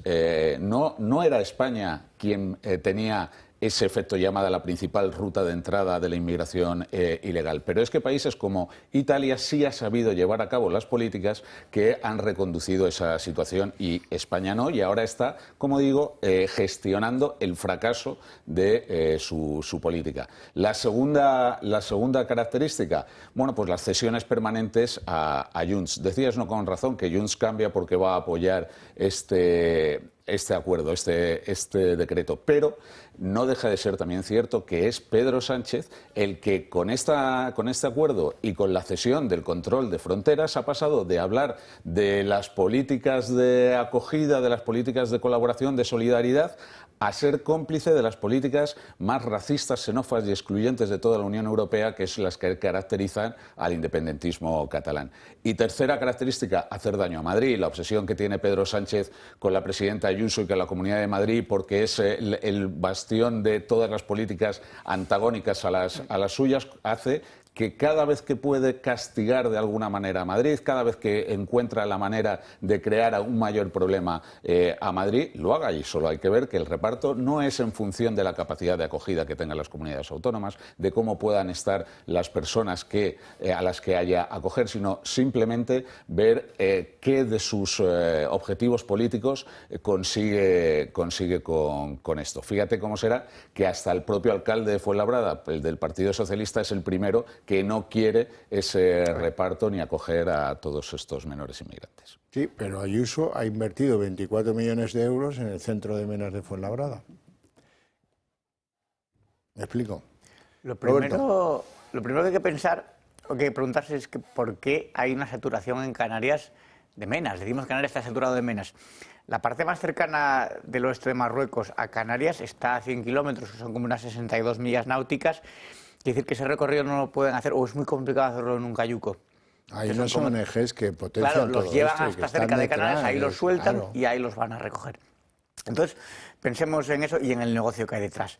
Después, cualquier país tiene que tener una política sobre la inmigración irregular, porque además es eso, inmigración irregular. Y el que no lo crea, pues es por hipocresía, irresponsabilidad o estupidez. Y las tres cosas son preocupantes, porque al final los que llevan el peso de la presión demográfica, la presión migratoria, no van a ser la mayoría de los políticos que están hablando de eso no lo van a sufrir la degradación de los barrios, etcétera. Quiero decir, la señora Irene Montero, Pablo Iglesias, por poner un ejemplo característico, en Galapagar no va a haber problema porque además ellos, en cuanto aparece por ahí alguien pegándole una lata, llaman al GRS y llega ahí toda la Guardia Civil y dicen, es que no están acosando a mis hijos y demás. Por lo tanto, es bueno darse a veces un paseo por la vida real, ¿no? Por algunas zonas de Cataluña, por ejemplo. Y no se trata tanto de jugar, yo creo, la carta de la xenofobia, porque Junts es xenófobo, sobre todo por el supremacismo contra los españoles, sino de la carta de la seguridad ciudadana, del aumento de la delincuencia, de los delitos sexuales. Y dicen los catalanes, Cataluña no es España, Cataluña is not Spain, que lo dicen en inglés. No, Cataluña no es Cataluña en algunos sitios ya, que es un califato, que hay zonas en el que ni Cataluña ni España existen. Entonces, claro, eso es respirable, porque hay culturas simplemente que no se integran, que forman sus propios guetos. Entonces, creer que toda integración, que toda multiculturalidad es sana, es provechosa, es solidaria, es vivir en los mundos de Yuppie. O sea, no, hay culturas que se integran muchísimo peor y que causan un montón de inseguridad y de problemas a ese país. No asumirlo es, ya digo, querer mirar para otro lado y tapar el polvo bajo la alfombra hasta que al final se convierta en un polverín que estalle por algún lado. Pero fíjate, si es una autonomía políticamente enfrentada al PSOE, sí, la que no quiere menas, la van a llamar xenófoba, eso para empezar a hablar. Van a decir que se ha contaminado de Vox, que se ha atado a Vox, he oído decir hoy, creo que era Ángel Víctor Torres. Bueno, pues ya ves tú, pues si rompieron hace unos meses los gobiernos por esta misma razón. Ahora bien, si la xenofobia, si el no a los menas lo hace Junts o lo hace cualquiera de los socios de independentistas y de ultraizquierda, porque Bildu tampoco está muy de acuerdo en el País Vasco, entonces se convierte en un gran aliado que favorece la política de Estado siempre que tú le garantices que allí vas a mandar 200. Esto es un poco... esa es la mecánica de verdad de lo que está pasando aquí. Ahora, si queremos hablar en serio de todo esto, habrá que admitir... Yo no tengo el estudio, pero me parece que los vecinos de los centros de menas del conjunto de España tendrían derecho a decir si ha habido o no, consecuencia del centro de acogida de los menores no acompañados, si ha habido aumento de la delincuencia. Y los trabajadores de esos centros también deberían ser escuchados. Hay que saber si de verdad ha habido ahí agresiones de carácter sexual, si ha habido robos, si ha habido qué tipo de amenazas, de violencia se han producido en esos centros, porque no te puedes ni acercar a ellos, no hay información sobre ellos. Es como no, es de esto que no se hable. Y así vamos, porque de eso es de lo primero que hay que hablar. Y si suponen un problema para la seguridad pública de esos barrios o de esos pueblos, ¿no? Pues es evidente que hay que tener en cuenta que esa acogida se produzca con las mayores garantías para todos. Yo creo que una cosa no quita la otra. Es decir, primero hay que tener en cuenta insisto que esto deriva de un fracaso del gobierno de Sánchez por esa ausencia de política migratoria. Después, es verdad que Canarias tenía un problema y que yo creo que España es un país solidario que tiene, no solamente con los de fuera, sino también cuando una comunidad tiene un problema, como lo tenía Canarias, ver cómo el resto del país puede echar una mano. Y en ese contexto no creo que hubiese ninguna comunidad, que es a lo que te referías antes, que estuviese en contra de ser solidario con la situación de Canarias, y si Canarias está sobrepasada, pues que el resto colabore acogiendo a quien pueda. Y en ese contexto, la presidenta de la Comunidad de Madrid, en un ejercicio de responsabilidad, hace ese centro de acogida para dar respuesta a un problema real que hay en ese momento y que tiene una comunidad autónoma. Dicho lo cual, lo que hay que ver es, primero, tomar las medidas para que no siga creciendo ese problema. Y en segundo lugar, oye, ese reparto, ¿en base a qué se va a hacer? A la capacidad de acogida, se va a hacer a la situación en las que estén esas personas. Lo que no se puede consentir es que sea por un acuerdo entre dos, a espaldas del resto de las comunidades autónomas y sin ningún criterio más que el de privilegiar a una comunidad autónoma como es la de Cataluña, porque posee los 7 votos que le permiten seguir en el poder, y castigando a otras, y particularmente a Madrid, porque tiene esa obsesión con claro, pero es que las comunidades, en general, las que están en contra del reparto, ven una cosa: ahora son 4.400 que están en Canarias. Cuando salgan de allí y se repartan por el resto de España, pues no tardarán en llegar otros 4.400, porque lo fundamental no lo hemos arreglado. Y aquí no arreglamos nada hasta que un gobierno de España decida, mira, 100 menas se van a devolver a Marruecos. Y a ver qué pasa. Y si no es así, no vamos a conseguir que pare de una vez el efecto llamada. Si tú los mantienes, les das dinerito para los gastos de bolsillo, les dejas trapichear a la puerta del centro de menas, que hagan lo que quieran, no te metas con ellos, no tienen obligaciones escolares, ninguna, esto es muy serio, ¿eh? Los tienen allí en régimen de hotel. Bueno, mira tú, nos ha tocado esto, vamos a hacer que tal. Tampoco se sabe cuántos han cumplido ya la mayoría de edad, siguen en el centro. En fin, que esto es un descontrol absoluto. Ya no hablamos de lo que cuesta cada uno de esos menas, que cuestan una pasta. Pero esa pasta es como tirarla, porque no se les educa, no se les enseña ningún oficio, no se les permite adaptarse a la nueva realidad en la que viven y, por lo tanto, pues ellos campan a su respeto. Es que esas políticas migratorias, con quien hay que negociarlas y con quien hay que aclararlas, es con Marruecos, que es el país que tiene chantajeado a Sánchez y que ha pasado, lo hemos visto hace pocos años, que lanzan oleadas de gente contra la valla cuando les interesa y subiendo la presión sobre Ceuta y sobre Melilla. Y además, como lo tienen chantajeado, cuando abren y cierran el grifo a placer y a conveniencia. Entonces ahora te voy a lanzar una oleada contra la valla y claro, la Guardia Civil superada, etcétera. Entonces, claro, ¿qué problema hay con Marruecos? Quiero decir, ¿qué sabe Marruecos de Sánchez para tenerlo tan pillado? ¿Qué hay en ese móvil? Pegasus, ¿no? Que hablen los de Israel, tal vez, no lo sé. Es que, por eso, que el país que de verdad tiene la llave, y a veces hasta de forma literal, y del grifo de abrir y cerrar la presión migratoria, es Marruecos. Que negocien con ellos. No, eso está claro.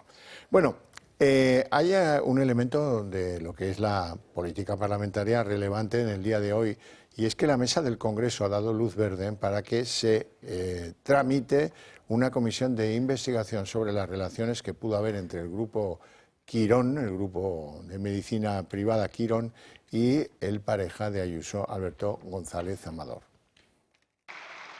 La mesa del Congreso ha dado luz verde a la comisión de investigación sobre Alberto González Amador, pareja de Isabel Díaz Ayuso. La comisión fue impulsada por Más Madrid para fiscalizar el modelo público-privado de gestión sanitaria. Quieren que se investigue la eficacia y la eficiencia de la gestión para valorar si existen supuestas relaciones viciosas entre la administración pública y los contratistas, en este caso el grupo Quirón. Para que empiece a funcionar, tiene que pasar un proceso. Se inician los trámites, luego se vota en el Pleno del Congreso de los Diputados, trabajaremos para que tenga una mayoría amplia y luego va por cuestiones de cupo, un poco similar a la cuestión de las leyes. Nosotros sí que no creemos que pueda entrar en este periodo de sesiones, pero sí que vamos a intentar en el seno de Sumar.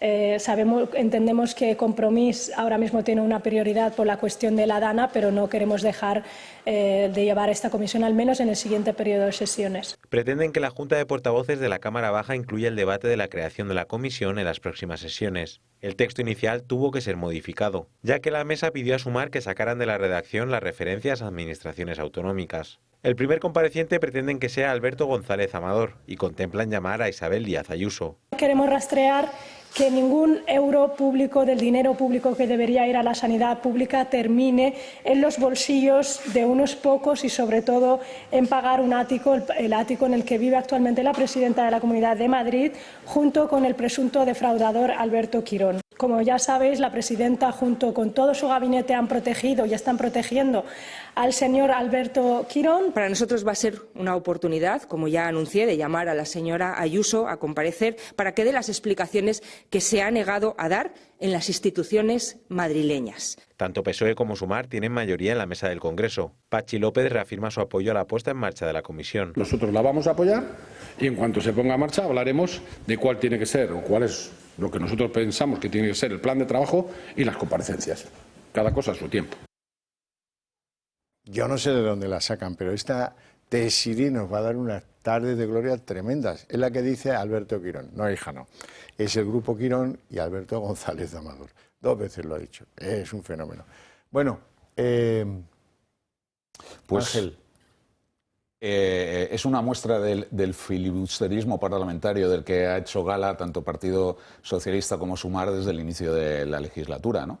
Han retorcido el reglamento del Congreso para colar por la puerta de atrás una comisión que tiene como finalidad intentar investigar a un particular, que es la primera vez que ocurre en la historia del parlamentarismo.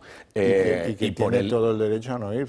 Y por el mero hecho, simplemente, de acosar, de atacar a la presidenta de la Comunidad de Madrid, porque nadie duda que si este señor fuese un extraño cualquiera, pues no estaría ocurriendo nada. Claro, han utilizado incluso al fiscal general del Estado para filtrar datos especialmente protegidos, pues a partir de ahí son cualquier cosa. Hombre, yo les recomendaría que si quieren investigar ejemplos de colaboración público-privada ineficaces y dudosos, pues que el mejor ejemplo de esa colaboración público-privada es el matrimonio Sánchez-Gómez. Ahí el presidente colabora con los ejercicios particulares de su mujer, poniéndole los medios de la administración del Estado a su disposición para conseguir cátedras y para conseguir financiación para la cátedra.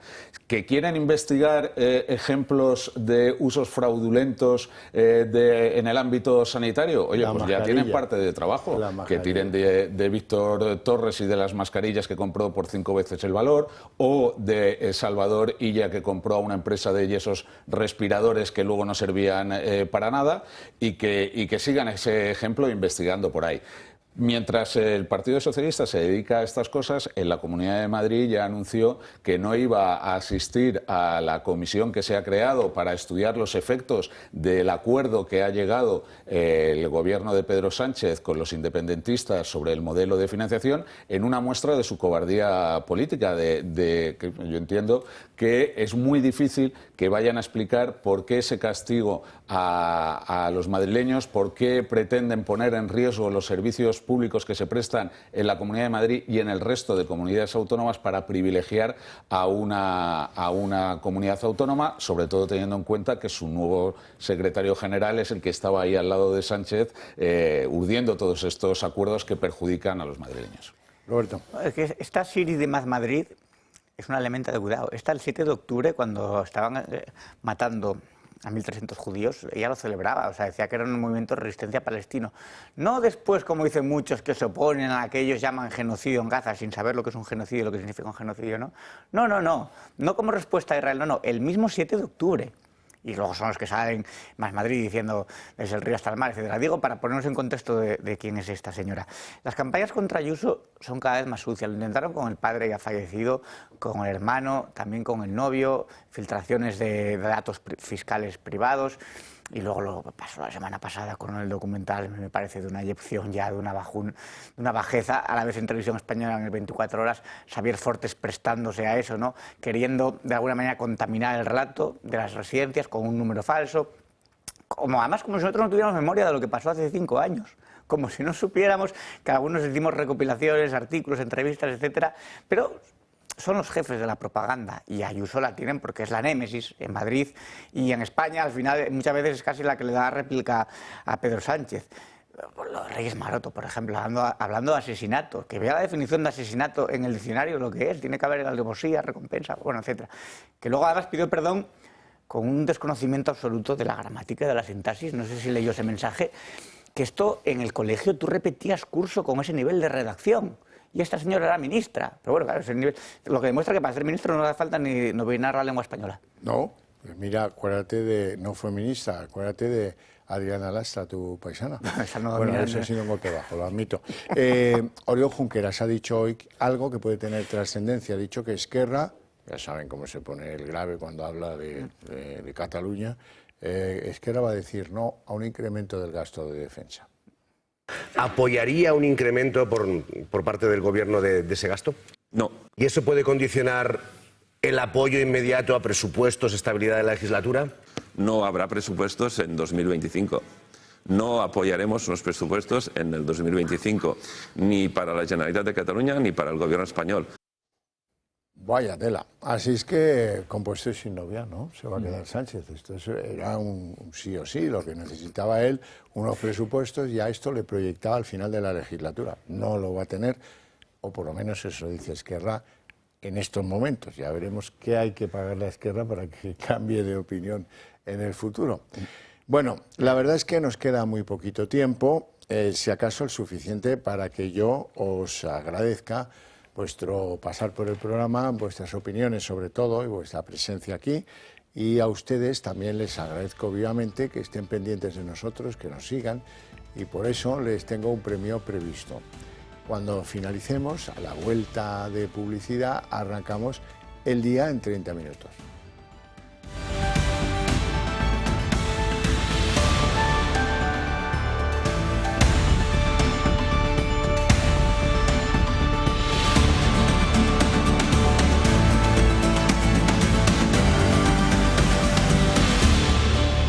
El día en 30 minutos. Sánchez ha conseguido darle la vuelta al asunto espinoso, asunto del reparto de menas que están en Canarias. 4.400 que están hacinados en Canarias van a repartirse por la península.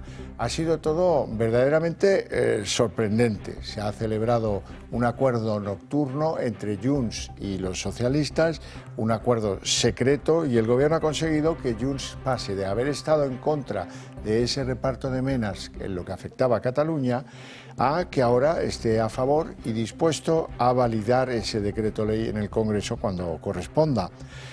Consagra el decreto ley algo que le interesa mucho a Junts, que solo van a recibir 20 o 30 menas más, mientras que Madrid va a recibir 700 o más. Justificar esa desigualdad en el reparto, pues eso se ha conseguido con unos parámetros manoseados hasta la náusea, que dejan a las comunidades que están en contra de ese reparto, las comunidades del PP, en manos de la justicia, a la que poco a poco van a ir recurriendo. Así es, Madrid ha sido la primera comunidad que ha anunciado que irá a Europa, y otras como Aragón ya han anunciado varios recursos a la medida. Todas estas comunidades aseguran que no cumplirán, que no van a admitir a todos esos menores no acompañados siempre que no se den las garantías y la financiación necesaria.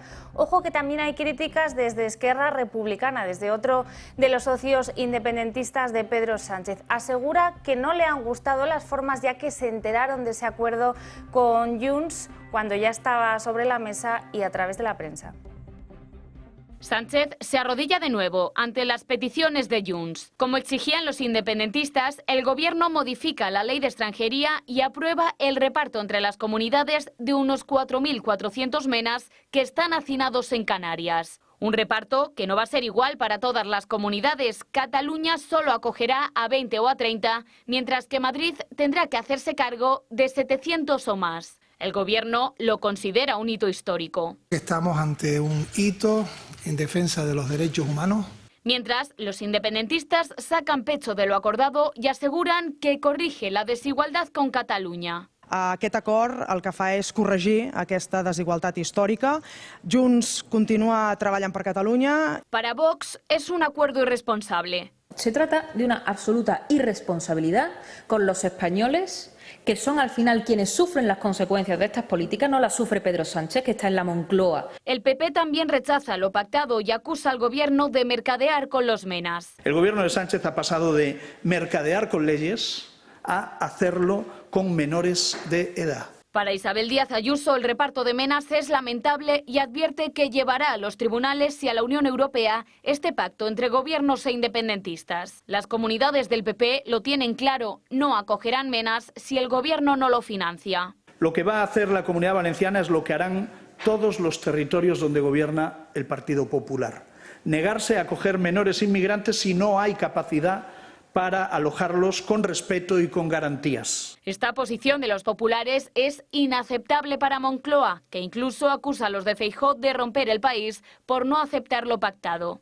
Pero es que ni siquiera los socios de Sánchez están conformes con lo acordado. Podemos lo considera un parche, mientras que Junqueras lo critica. Muy preocupante y creo que no soluciona la cuestión. Es decir, políticas migratorias más duras no sirven para reducir la migración.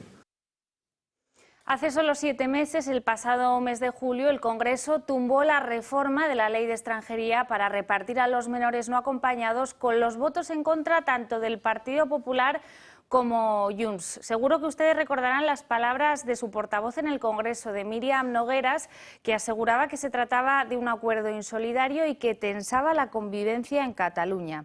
Bueno, hoy han conseguido uno de los reclamos históricos por parte del independentismo y en concreto de Junts. No solo controlar todas las competencias en inmigración, algo que conseguían hace unos días, sino también poder tener un trato favorable en lo que respecta a los menores no acompañados. El propio Carles Puigdemont volvió a ponerlo sobre la mesa la semana pasada. Conseguida esta carpeta, solo quedan sobre la mesa la de la amnistía y la de lograr que el catalán sea oficial en Europa. Quizá por este motivo, por estos dos asuntos pendientes, hoy los de Junts vuelven otra vez a alejar la idea de que apoyen la aprobación de los presupuestos generales del Estado. Bueno, los menas van a ser repartidos por las comunidades autónomas, salvo que la justicia le dé la razón a aquellas comunidades que recurran, las del PP, que ya lo van anunciando. Y todo gracias a que el decreto ley se ha negociado a oscuras con Junts únicamente y que Junts ahora vote que sí en el Congreso la convalidación de este decreto ley con pues esa reforma legal que establece el posible reparto de menas excedentarios en Canarias. Mala fe, pues desde luego, como siempre ha existido con este gobierno. Ayer tuvo lugar una reunión de consejeros autonómicos implicados en el asunto de los menas y el gobierno les ocultó que estaba en otra sala negociando un acuerdo nocturno por sorpresa con Junts. Y Junts, pues que estaba en contra del reparto antes, ahora estará a favor. ¿Por qué? Pues porque le han dado lo que quería, que es garantizarle que a Cataluña solo van a ir entre 20 y 30 menas más, mientras que a otros lugares como Madrid le van a llegar 700 o más. El gobierno se escuda en que Cataluña ya ha hecho los esfuerzos de acogimiento previamente a estos momentos y la pregunta es, ¿y los otros no los han hecho? Porque todas las comunidades argumentan que están saturadas y que no pueden asumir más menas y reclaman que el gobierno acabe con el efecto llamada de estos menores no acompañados y que se adopten medidas para evitar las oleadas de estos menas que llegan a Canarias, a Ceuta o a Melilla. El gobierno acusa al PP de estar atado a Vox y Ángel Víctor Torres recuerda que el Real Decreto es de obligado cumplimiento. Así que, por encima de acuerdos políticos como el de Mazón en la Comunidad Valenciana, las comunidades tendrán que acatar, por lo menos en primera instancia, y recibir menas hasta que la justicia, si lo hace, revoque este reparto por decreto ley. Por ahora, los que se oponen serán tildados de xenófobos, pero si hay socios del gobierno, como por ejemplo el País Vasco o Cataluña, esos no van a ser criticados porque se les ha puesto muy fácil asumir el reparto con unos números súper bajos. Esos tienen planteamientos xenófobos, lo han demostrado cuando hablan del tema, aunque pues para los sanchistas se trata de grandes y esperanzados y animosos grupos políticos que defienden las políticas de Estado. Y hay novedades un día más del caso Koldo, porque hoy vuelve a hablar el empresario que ayer revelaba al diario The Objective la existencia de una trama que cobraba comisiones de en torno al 15 y el 20% a cambio de adjudicaciones amañadas a varias empresas. Una trama liderada por el constructor Pepe Ruz y en el que estarían implicados pues, los cargos que les llevamos señalando desde hace meses. Esto es José Luis Ábalos, Víctor de Aldama o Koldo García. Hoy este mismo empresario apunta directamente a Santos Cerdán. Asegura que el número 2 del PSOE actuaba como testaferro de José Luis Ábalos y que Koldo García habitualmente le llamaba para obtener su autorización respecto a varios proyectos. No es la primera vez que Santos Cerdán aparece señalado directamente por alguno de los miembros de la trama. Recordarán que Víctor de Aldama siempre ha señalado el cobro por parte de Cerdán de 15.000 euros en efectivo como una compensación por haberse saltado lo que ellos denominan el cupo vasco, es decir, ese tipo de contratos que deberían pasar bajo la supervisión, contratos amañados de Santos Cerdán. Pero yo le podría decir que casi cada día el señor Koldo García reportaba o hablaba con el señor Santos Cerdán. ¿Lo hacía delante de ustedes cuando estaban reunidos? No, pero no es una persona que tenga una voz suave y cuando coge el móvil se oía, bueno, toda la tragantía se enteraba de que hablaba con él. Cuando acababa decía, es que estaba hablando con Santos Cerdán, yo pensaba, ¿quién será este?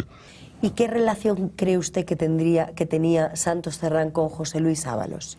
Lo que yo intuyo es que podía ser perfectamente un testaferro del señor Ábalos, porque tenía que ir todos los días a reportar al señor Santos Cerdán. Pero, ¿y qué le decía Koldo a Santos Cerdán? No te lo puedo decir, no lo sé, pero era curioso que siempre hablara. Hombre, yo puedo entender que hablara con su novia, que hablara pero con un señor que siempre voy a hablar con. Esto lo tengo que hablar con Santos Cerdán. Hablaba mucho de esta persona. Pero ¿Esto qué? Relacionado con el Grupo Azul. Con alguna de los proyectos que había encima de la mesa. Pero yo le podría decir que casi cada día el señor. El actual presidente del Gobierno de La Rioja, el popular Gonzalo Capellán, encargó el pasado mes de junio una auditoría externa a KPMG, una conocida marca de auditoras, para que analizase si había irregularidades en la compra de mascarillas en La Rioja.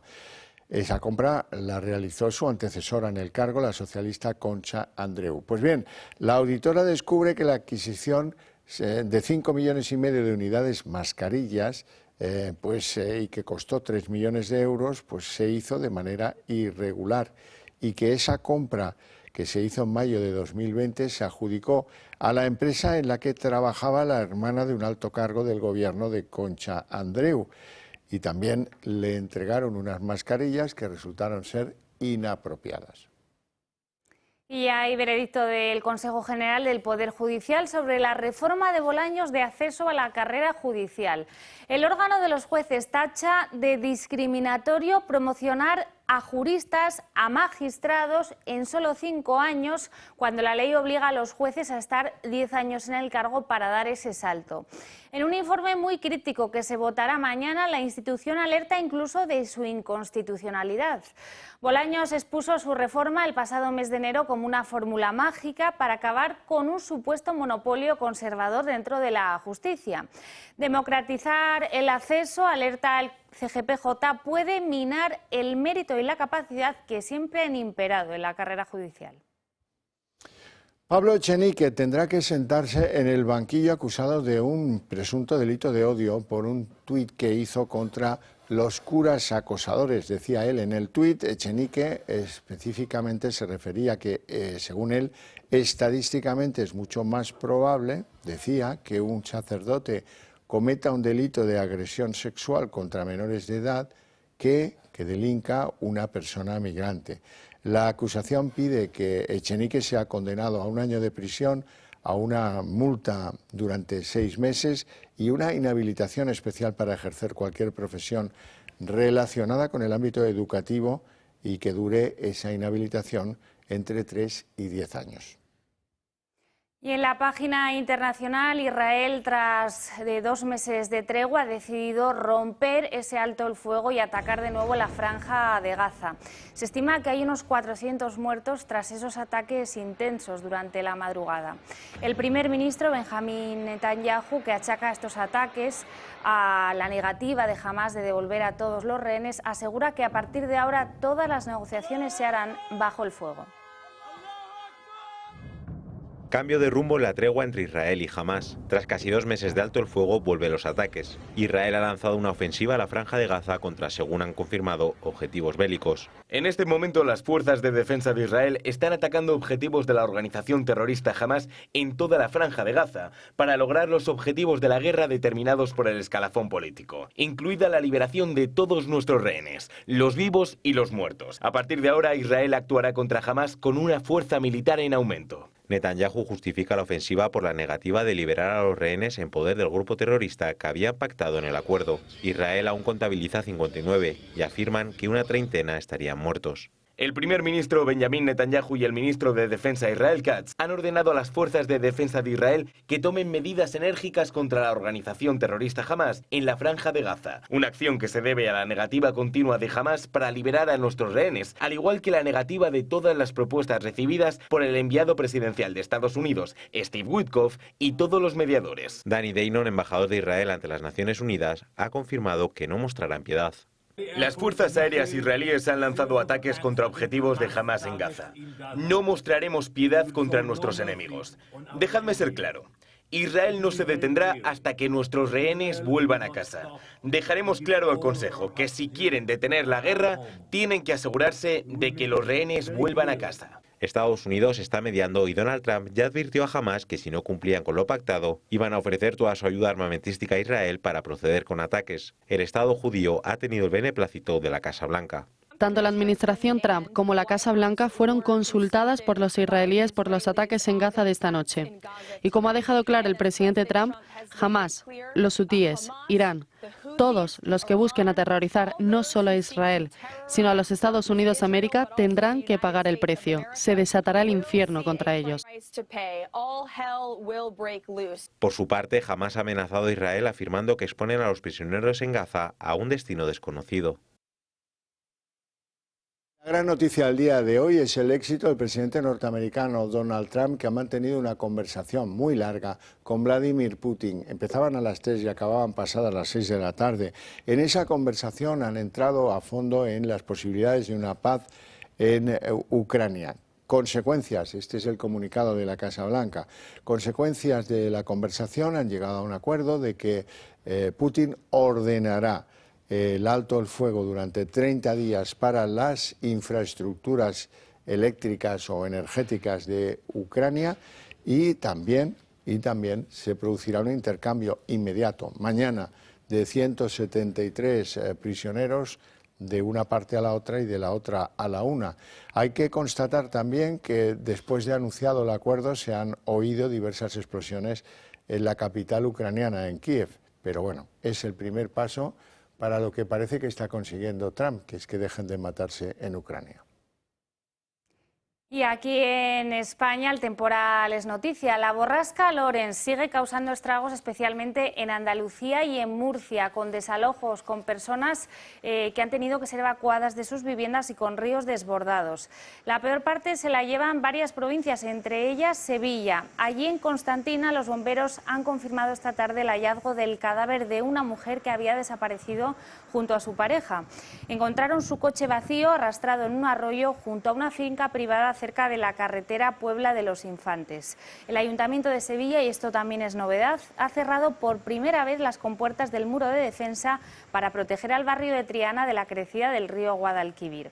Y también en Córdoba se están llevando un buen susto con las inundaciones y el desbordamiento del río Guadalquivir, la gran crecida. En Añora se rastrea en busca de un hombre de 70 años que salió con su bicicleta pese al temporal. Fue su hermana la que alertó de su desaparición y por la que se ha activado un dispositivo de búsqueda por tierra y por aire. El temporal en estos momentos ha interrumpido el tren en la línea Córdoba-Jaén por acumulación de agua entre Montoro y Villa del Río. Y las lluvias también mantienen en vilo a los malagueños porque el río Guadalhorce se ha desbordado y los vecinos de Isla Campanillas aún no pueden regresar a sus viviendas. Varias zonas de la provincia se encuentran anegadas tras las lluvias de la pasada madrugada. Limoneros cubiertos por el agua en Cártama y empresas junto al Guadalhorce que lo han perdido casi todo. La Junta de Andalucía, sin embargo, da por superada en Málaga la situación de máximo riesgo. Mientras, en Murcia también las lluvias torrenciales han sido las protagonistas. Se han concentrado en la ciudad de Águilas. 9 personas tuvieron que ser rescatadas por los bomberos tras quedar encalladas en una rambla de la ciudad. Este martes por la mañana, todos por suerte han resultado ilesos a pesar del susto. Y también en suelo murciano ha habido un accidente grave. Un reventón de una rueda hizo que volcase un autobús del Inserso con personas mayores dentro dispuestas a hacer vacaciones en Roquetas de Mar en la A7, dejando varios heridos graves. Dentro del vehículo iban 45 personas, de las cuales 4 han tenido que ser trasladadas a diferentes centros médicos de Murcia. Y esta ha sido una de las imágenes más vistas en la última semana en Valencia. Turistas y residentes visitando los tradicionales ninots cubiertos con paraguas y con chubasqueros. Se trata de una de las fallas más pasadas por agua de la historia. Mañana terminan estas fiestas con la tradicional crema y todo quedará a expensas de las predicciones climatológicas. Solo en el día de hoy han caído 80 litros por metro cuadrado en Valencia. Victoria Salinas, una joven educadora social de 32 años, ha conseguido reunir 100.000 firmas en tan solo una semana para reclamar ante el Ministerio del Interior más seguridad para los trabajadores de los centros de menores. Una iniciativa que se impulsó después del brutal asesinato, recordarán, de Belén Cortés en un piso de cumplimiento de medidas judiciales en Badajoz. Victoria Salinas dice que ya es hora de que las responsabilidades dejen de diluirse entre el Gobierno y las comunidades autónomas, que alguien tiene que imponer una solución porque los trabajadores, educadores sociales están precarizados y además se sienten inseguros.